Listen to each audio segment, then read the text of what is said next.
Ekbe ochun di Orunmila.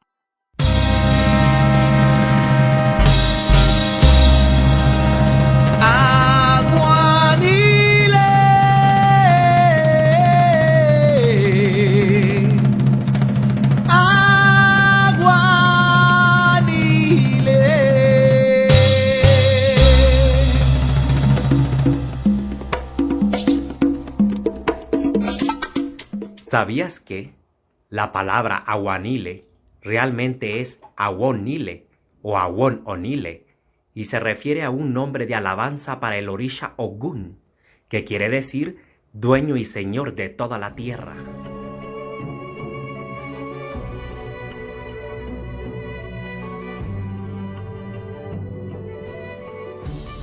Si el video fue de tu agrado, dale like y comparte. No olvides suscribirte.